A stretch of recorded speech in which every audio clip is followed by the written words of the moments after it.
पालघरमध्ये पावसानं दमदार हजेरी लावली। विक्रमगडसह परिसरामध्ये मुसळधार पाऊस कोसळलाय। शीळ दहर्जे नदीवरील पूल पाण्याखाली गेला, त्यामुळे वाहतूक बंद आहे। तर सारशी सोलशेत रस्ता सुद्धा वाहतुकीसाठी बंद केलाय। कुरुंजे कंचाड रस्त्यावरील पूल पाण्याखाली गेला, त्यामुळे दोन्ही गावांचा संपर्क तुटलाय।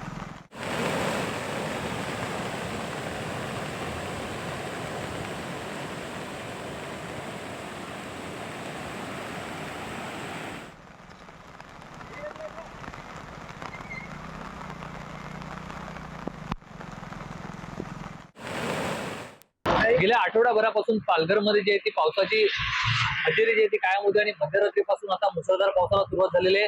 ही सध्या पालघरच्या जी सूर्या नदी आहे, या सूर्या नदीच्या काठी आहे। आपण बघू शकता या सूर्या नदीच्या पाणी पातळीत देखील मोठी वाढ झालेली आहे आणि सध्या या सूर्या नदीला मोठा पूर आलेला आपल्याला पाहायला मिळतोय।